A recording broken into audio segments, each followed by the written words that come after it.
দেশের নির্বাচনের একটা দামামা কিন্তু বেজে উঠেছে।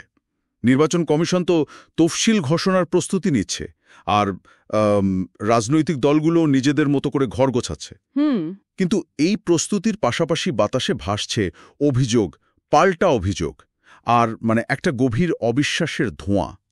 আজকের আলোচনায় আমরা এই জটিল পরিস্থিতিটাকেই ব্যবচ্ছেদ করব। আমাদের হাতে একটি টেলিভিশন টকশোর বেশ কিছু বিশ্লেষণধর্মী আলোচনা আছে, আর সেগুলোর উপর ভিত্তি করেই আমরা বোঝার চেষ্টা করব পর্দার আড়ালে আসলে খেলাটা কি হচ্ছে। ঠিক তাই। প্রেক্ষাপটটা কিন্তু বেশ ঘোলাটে, তাই না? আমাদের হাতে থাকা বিশ্লেষণ অনুযায়ী যে নির্বাচনকে বলা হচ্ছিল একটা সংস্কারের নির্বাচন হবে, সেটাই এখন পুরোপুরি একটা শোডাউনের নির্বাচনে পরিণত হওয়ার পথে। শোডাউন? হ্যাঁ। একদিকে যেমন জামাতে ইসলামী অভিযোগ করছে যে মাঠ সবার জন্য সমান নয়, অন্যদিকে বিএনপি বলছে তারা নির্বাচনের নামে এক গভীর ষড়যন্ত্রের গন্ধ পাচ্ছে। অর্থাৎ একদিকে প্রস্তুতির উৎসব, আরেকদিকে সংশয় আর অবিশ্বাসের অন্ধকার, দুটো একসঙ্গেই চলছে। চলুন তাহলে এই অন্ধকার দিকটাতেই প্রথম আলো ফেলা যাক। একটা অদ্ভুত কিন্তু খুব গুরুত্বপূর্ণ বিষয় দিয়ে শুরু করি, যেটা আমাদের দেশের রাজনীতিতে বারবার ফিরে আসে: ধর্মের ব্যবহার। আচ্ছা। লক্ষ্মীপুর ২ আসনের একজন জামায়াত প্রার্থীর একটা মন্তব্য আলোচনায় বেশ ঝড় তুলেছে। তিনি বলেছেন, হাসরের ময়দানে কোনো মার্কা থাকবে না, থাকবে শুধু দাড়িপাল্লা। এই ধরনের কথা যখন একজন রাজনীতিবিদ বলেন, তখন এর অর্থ কি দাঁড়ায়? এটা কি আসলেই ভোটারদের প্রভাবিত করে? এখানে সবচেয়ে মজার ব্যাপার কিন্তু যিনি বলছেন তিনি নন, বরং যারা এই কথাটাকে গুরুত্ব দিচ্ছেন তারা। আলোচকরা প্রশ্ন তুলেছেন, যারা এটা শুনে প্রভাবিত হচ্ছেন তারা কি আসলেই বিশ্বাস করেন যে শেষ বিচারের দিনে দাড়িপাল্লা প্রতীকটা দেখা যাবে? এটা তো তাদের বিশ্বাস নিয়ে প্রশ্ন তুলে দেয়। একদম, তাদের বিশ্বাসের গভীরতা নিয়েই প্রশ্ন উঠে যায়। তবে দেখুন, এই কৌশলটা নতুন কিছু নয়, আর এটা শুধু একটা দলের সম্পত্তিও নয়।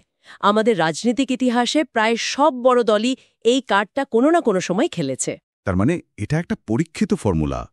কিরকম উদাহরণ সামনে আসছে? অনেক উদাহরণ আছে। যেমন ধরুন, আওয়ামী লীগের একটা পুরনো স্লোগান ছিল, লা ইলাহা ইল্লাল্লাহ, নৌকার মালিক তুই আল্লাহ। আচ্ছা, হ্যাঁ হ্যাঁ। একেবারে সরাসরি ধর্ম আর প্রতীককে এক করে ফেলা। আবার দেখুন, বিএনপি ক্ষমতায় এসে সংবিধানে বিসমিল্লাহির রহমানির রহিম যুক্ত করেছিল। জাতীয় পার্টিও তো? হ্যাঁ, জাতীয় পার্টির পক্ষ থেকে বলা হয়েছিল তাদের নেতা যদি সুযোগ পেতেন তাহলে ইসলামকে রাষ্ট্রধর্ম হিসাবে প্রতিষ্ঠা করতেন। এক মিনিট, জামায়াতের একজন হিন্দু প্রার্থীর কথাও তো উল্লেখ করা হয়েছে, তাই না? ওনার স্লোগানটা কি ছিল? হ্যাঁ, ওটাই তো সবচেয়ে চমকপ্রদ উদাহরণ।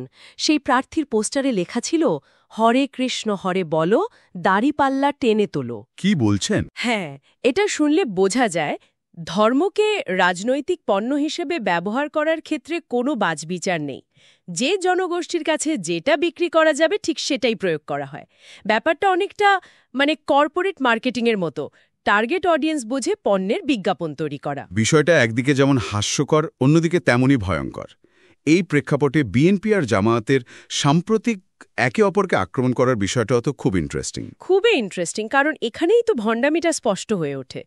বিএনপি এখন বেশ জোর গলায় বলছে যে জামায়াত ধর্মের ট্যাবলেট বিক্রি করে মানুষের সাথে প্রতারণা করছে। অথচ এই বিএনপি তো একসময় ঠিক এই বিএনপি কিন্তু জামায়াতের সাথে জোট করে সরকার চালিয়েছে। তখন এই ধর্মের ট্যাবলেট নিয়ে তাদের কোনো সমস্যা ছিল না। আবার দেখুন, জামায়াতের আমির বিএনপির এই অভিযোগের জবাবে বলছেন তারা কখনোই ধর্মকে রাজনৈতিক স্বার্থে ব্যবহার করেননি এবং ভবিষ্যতেও করবেন না। এটা তো সরাসরি তাদের নিজেদের ইতিহাসেরই সম্পূর্ণ বিপরীত কথা বলা। একদম। আলোচকরা ঠিক এই পয়েন্টটাই ধরেছেন। গতকাল কে কি করেছে বা বলেছে সেটা পুরোপুরি ভুলে গিয়ে আজ নতুন করে একে অপরকে আক্রমণ করা হচ্ছে। এই যে পারস্পরিক দোষারোপ, এটা আসলে আমাদের রাজনৈতিক সংস্কৃতির অসহিষ্ণুতা আর সুযোগ সন্ধানী চরিত্রটাকেই চোখে আঙ্গুল দিয়ে দেখিয়ে দেয়। তাহলে ধর্ম হলো একটা বড় তাস, এর পাশাপাশি কি অন্য কোনো শক্তিশালী তাসও খেলা হচ্ছে? হ্যাঁ, আরেকটা বড় তাস হল মুক্তিযুদ্ধের পক্ষ বিপক্ষ বিতর্ক। এটা আমাদের রাজনীতির একটা চিরস্থায়ী অস্ত্র। দেশ স্বাধীন হওয়ার ৫৪ বছর পরেও এই বয়ান আবার নতুন করে বাজারে আনা হয়েছে। এমন একটা ধারণা প্রতিষ্ঠা করার চেষ্টা চলছে যে কোনো একটা নির্দিষ্ট দল বা ব্যক্তিকে ক্ষমতা থেকে সরালেই যেন স্বাধীনতার পক্ষ শক্তি শেষ হয়ে যাবে, দেশ রসাতলে যাবে। কিন্তু এটা তো একটা বিপজ্জনক ধারণা। মুক্তিযুদ্ধ তো কোনো দলের ব্যক্তিগত সম্পত্তি হতে পারে না। আলোচকদের বিশ্লেষণও ঠিক তাই বলছে। এই ধরনের কথা দেশের মূল ভিত্তিটাকেই দুর্বল করে দেয়।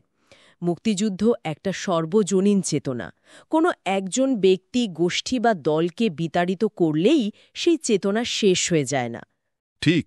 এই যে একটা ভয় দেখানো হচ্ছে যে আমরা না থাকলে স্বাধীনতা থাকবে না, এটা আসলে জনগণের আত্মসম্মান এবং সম্মিলিত চেতনাকে অপমান করার শামিল। এটা এক ধরনের রাজনৈতিক ব্ল্যাকমেইল। এই যে ধর্ম বা মুক্তিযুদ্ধের মতো শক্তিশালী আবেগ ব্যবহার করা হচ্ছে, এগুলো তো মাঠে প্রয়োগ করার জন্য একটা মেকানিজম বা ব্যবস্থা লাগে, তাই না? আর সেই মেকানিজমটাই তো হলো প্রশাসন। সেখানেই তো আসল খেলাটা হচ্ছে বলে মনে হচ্ছে। একদম। কারণ বিএনপি জামায়াত দুজনেই প্রশাসনকে নিয়ে একে অপরকে দোষারোপ করছে। আপনি একদম ঠিক জায়গায় ধরেছেন। খেলাটা এখন সেখানে। বিএনপি বলছে প্রশাসন জামায়াতের নিয়ন্ত্রণে, আবার জামায়াত বলছে প্রশাসন বিএনপির দিকে ঝুঁকে আছে। আসল ঘটনাটা হল ৫ই আগস্টের পর ডিসি, ওসি, এমনকি বিশ্ববিদ্যালয়ের উপাচার্যের মতো গুরুত্বপূর্ণ পদগুলোতে যে রদবদল হয়েছে, সেটাকে সংস্কার বলা হলেও আসলে তা এক ধরনের ভাগাভাগি। কিন্তু সংস্কারের নামে তো অনেক বদলি হয়েছে, সেটাকে তো ইতিবাচক হিসেবেই দেখানোর চেষ্টা করা হয়েছিল। হ্যাঁ, কিন্তু আলোচকরা এই প্রক্রিয়াটাকে একটা লটারি বা জুয়া খেলার সাথে তুলনা করেছেন। লটারি? হ্যাঁ, লটারি। তাদের মতে এটা একটা মশকরা ছাড়া আর কিছুই নয়। কারণ বদলি মানে তো সত্যিকারের পরিবর্তন নয়। একই ব্যক্তিরাই শুধু এক জেলা থেকে অন্য জেলায় যাচ্ছেন, এক চেয়ার থেকে অন্য চেয়ারে বসছেন। মঙ্গল গ্রহ থেকে তো নতুন লোক এনে বসানো হচ্ছে না। কাঠামোটা একই থাকছে। একদম। যে কাঠামোর ওপর দাঁড়িয়ে প্রশাসন চলে, সেই কাঠামোটা একই রয়ে গেছে। তাহলে এই লটারি ব্যবস্থার পরিণতি কি দাঁড়াচ্ছে? কেন দলগুলো একে অপরের ওপর আস্থা রাখতে পারছে না? পরিণতি হল চূড়ান্ত অবিশ্বাস। ধরুন বিএনপি হয়তো সুপারিশ করে কাউকে একটি জেলার দায়িত্বে বসালো, কিন্তু কিছুদিন পরই দেখা গেল সেই ব্যক্তি আসলে তলে তলে জামাতের হয়ে কাজ করছেন, কারণ তার ব্যক্তিগত আনুগত্য বা আদর্শ ভিন্ন। আচ্ছা। যেহেতু কোনো স্বচ্ছ প্রক্রিয়া বা সত্যিকারের সংস্কারের মাধ্যমে এই পরিবর্তনগুলো হয়নি, তাই পুরো বিষয়টা একটা অনিশ্চিত খেলায় পরিণত হয়েছে। কেউ জানে না কে কার লোক। আর এই অবিশ্বাসের সুযোগেই সবাই একে অপরকে দোষারোপ করছে। তাহলে এখানে একটা বড় প্রশ্ন চলে আসে, ক্ষমতার আসল চালিকা শক্তিটা কে? রাজনীতিবিদরা যারা নির্বাচনে যেতেন, নাকি প্রশাসন যারা নির্বাচনটা পরিচালনা করে? এখানে একটা গভীর এবং কিছুটা ভীতিকর পর্যবেক্ষণ উঠে এসেছে। আলোচকদের মতে বাংলাদেশের নির্বাচন কাগজে কলমে রাজনৈতিক দলগুলো করে, কিন্তু বাস্তবে এটা পরিচালনা করে প্রশাসন। আচ্ছা। রাজনীতিবিদরা ক্ষমতায় যাওয়ার জন্য জনগণের কাছে যান, কিন্তু ক্ষমতায় গিয়ে তারা দুর্নীতিতে জড়িয়ে পড়েন, আর সেই দুর্নীতির প্রধান সহযোগী হয় আমলারা। তার মানে রাজনীতিবিদ আর আমলাদের মধ্যে একটা অলিখিত আঁতাত তৈরি হয়। ঠিক তাই। আর এই আঁতাতের কারণেই আমলারা চান এমন একটা রাজনৈতিক দল ক্ষমতায় আসুক যারা তাদের নিরাপত্তা দেবে। তারা এমন কাউকে ক্ষমতায় আনতে চাইবে যাদের আনলে তাদের অতীতের সব কৃতকর্মের বিচার হবে না এবং তারা ভবিষ্যতেও নিরাপদে থাকতে পারবে। মানে নিজেদের সেফটি আগে? অবশ্যই। এই জায়গায় এসে রাজনীতিবিদদের বিভেদ থাকলেও আমলারা কিন্তু নিজেদের স্বার্থে আশ্চর্য রকমভাবে ঐক্যবদ্ধ। তারা ঠিকই নিজেদের মধ্যে বোঝাপড়া করে নেয়। এটা তো একটা ভয়ঙ্কর চিত্র। তার মানে কি আমাদের পুরো রাজনৈতিক ব্যবস্থাটাই আমলাতন্ত্রের কাছে একরকম জিম্মি হয়ে পড়েছে? রাজনীতিবিদরা কি তাহলে শুধু পুতুল নাচের পুতুল? বিশ্লেষণগুলো তো সেদিকেই ইঙ্গিত করছে। রাজনীতিবিদরা নিজেদের মধ্যে ঝগড়া করে দুর্বল হয়ে পড়েছেন, আর সেই সুযোগে আমলারা অপ্রতিরোধ্য হয়ে উঠেছেন। ভাবুন তো, বিগত সরকারের সময়ে অনেক উচ্চপদস্থ কর্মকর্তাকে প্রকাশ্যে বলতে শোনা গেছে যে তারা প্রধানমন্ত্রীর জন্য বা নেত্রীর জন্য জীবন দিতেও প্রস্তুত। হ্যাঁ, এমন কথা তো শোনা গেছে। একজন সরকারি কর্মকর্তা যার সাংবিধানিকভাবে নিরপেক্ষ থাকার কথা, তিনি যখন এমন রাজনীতিক আনুগত্য প্রকাশ করেন, তখন বোঝা যায় রাজনীতির মাঠে তাদের প্রভাব কতটা গভীর। তারা শুধু নীতি বাস্তবায়নকারী নন, তারা নিজেরাই এখন নীতি নির্ধারক এবং ক্ষমতার খেলোয়াড়। এত সব জটিলতার মধ্যে সবচেয়ে বড় প্রশ্ন তো একটাই, নির্বাচনটা আদৌ সময় মতো হবে তো? আর হলেও সেটা কেমন হবে? এর মধ্যেই আবার উপদেষ্টাদের নির্বাচনে অংশ নেয়ার একটা নতুন বিতর্ক শুরু হয়েছে। এই বিষয়টা নিয়ে কি বলা হচ্ছে?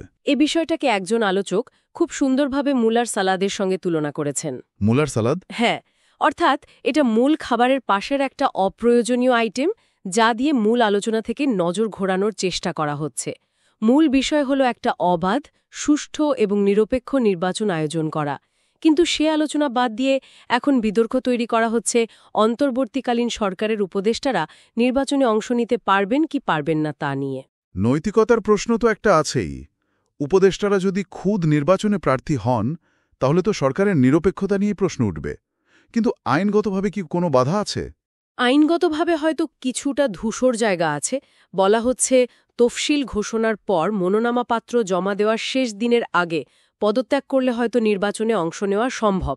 কিন্তু এখানে আইনের চেয়ে নৈতিকতার প্রশ্নটা অনেক বড়। এই সরকার একটা বিশেষ পরিস্থিতিতে একটা গণ আন্দোলনের মধ্য দিয়ে দায়িত্ব নিয়েছে। তাদের মূল কাজই হল একটা নিরপেক্ষ নির্বাচনের আয়োজন করা। এখন তাদেরই কোনো সদস্য যদি কোনো রাজনৈতিক দলে যোগ দিয়ে প্রার্থী হন তাহলে পুরো সরকারের উদ্দেশ্য নিয়ে তো মানুষ সন্দেহ করবে। একদম, বিশেষ করে যদি তিনি এমন কোনো দলে যোগ দেন যে দলের রাজনৈতিক আদর্শ এই সরকারের আসার পেছনের আদর্শের পরিপন্থী। তখন তো তাকে বিশ্বাসঘাতক বলা ছাড়া উপায় থাকবে না। ঠিক, আলোচকদের ভাষায় বিশ্বাসঘাতক বা হিপোক্রিট ছাড়া আর কি বলা যাবে। এটা জনগণের সাথে সরাসরি প্রতারণা করার শামিল হবে। তাই এই মুলার সালাদ বিতর্কটি আসলে মূল সংকট থেকে জনগণের মনোযোগ সরানোর একটা কৌশল হতে পারে। তাহলে সবকিছু মিলিয়ে আমরা কোথায় এসে দাঁড়ালাম? পুরো ব্যাপারটা তো বেশ ঘোলাটে এবং অনিশ্চিত মনে হচ্ছে। পরিস্থিতিটা চূড়ান্ত অনিশ্চয়তায় ঘেরা। আলোচনার শেষ দিকে যে পর্যবেক্ষণটা উঠে এসেছে তা এক কথায় শঙ্কা জাগানিয়া। সেখানে বলা হচ্ছে এই অনিশ্চয়তার একটা ধারাবাহিকতা আছে। প্রত্যেকটা ধাপেই একটা বড় প্রশ্ন ঝুলে থাকবে। যেমন প্রথমত, তফসিল ঘোষণার পরও প্রশ্ন থাকবে নির্বাচনটা আদৌ হবে তো? এটাই তো সবচেয়ে বড় প্রশ্ন এখন। দ্বিতীয়ত, যদি নির্বাচন হয়ও, নির্বাচনের দিনে প্রশ্ন উঠবে ফলাফল সময়মতো ঘোষণা হবে তো? কোনো কারচুপি হবে না তো? আর ফলাফল এলেও তো শান্তি নেই। একদম। তৃতীয়ত, ফলাফল ঘোষণার পরও প্রশ্ন থাকবে নির্বাচিত সরকারের কাছে শান্তিপূর্ণভাবে ক্ষমতা হস্তান্তর হবে তো? এবং সবশেষে ক্ষমতা হস্তান্তরের পরেও সবচেয়ে বড় প্রশ্নটা থাকবে এই নতুন সরকার টিকবে তো? মানে প্রত্যেকটা ধাপে একটা করে কিন্তু আর যদি ঝুলে আছে। এটা তো কোনো স্বাভাবিক গণতান্ত্রিক প্রক্রিয়ার লক্ষণ নয়। একটা দেশের জন্য এর চেয়ে অস্থিতিশীল পরিস্থিতি আর কি হতে পারে? ঠিক তাই। এই প্রশ্নগুলোই বলে দিচ্ছে আমরা কতটা নাজুক একটা সময়ের মধ্যে দিয়ে যাচ্ছি। নির্বাচন হওয়ার কথা ছিল একটা সমাধানের পথ, কিন্তু এখন মনে হচ্ছে নির্বাচন নিজেই একটা নতুন সংকটের সূচনা করতে পারে। আজকের আলোচনা থেকে একটা বিষয় আমার কাছে পরিষ্কার। আসন্ন নির্বাচনটা কেবল কয়েকটি দলের মধ্যে ভোটের লড়াই নয়। এর পেছনে রয়েছে ধর্ম আর ইতিহাসকে ব্যবহার করার জটিল রাজনৈতিক কৌশল, ক্ষমতার করিডরে আমলাতন্ত্রের নীরব কিন্তু শক্তিশালী খেলা এবং সবকিছু ছাপিয়ে এক গভীর অনিশ্চয়তার ছায়া। দলগুলো একে অপরকে ঘায়েল করতে এতই ব্যস্ত যে দেশের অর্থনীতি, পররাষ্ট্রনীতি বা ভেঙে পড়া শিক্ষা ব্যবস্থা নিয়ে তাদের ভবিষ্যৎ পরিকল্পনা কি, সেই জরুরি আলোচনাগুলো প্রায় হারিয়েই গেছে। আর এখানেই হয়তো আজকের আলোচনার শেষ এবং সবচেয়ে গুরুত্বপূর্ণ প্রশ্নটা রেখে যাওয়া যায়। যদি দেশের প্রধান রাজনৈতিক দলগুলো ভবিষ্যতের কোনো পথনকশা না দেখিয়ে শুধু অতীতের কাদা ছোড়াছুড়িতেই মত্ত থাকে, আর অন্যদিকে দেশের আমলাতন্ত্রের মূল লক্ষ্য যদি হয় যে কোনো মূল্যে নিজেদের আত্মরক্ষা করা, তাহলে এই দেশের কোটি কোটি সাধারণ মানুষের আকাঙ্ক্ষা পূরণের দায়িত্বটি আসলে কার? তাদের স্বপ্নের ভবিষ্যৎ গড়ার কাজটা করবে কে?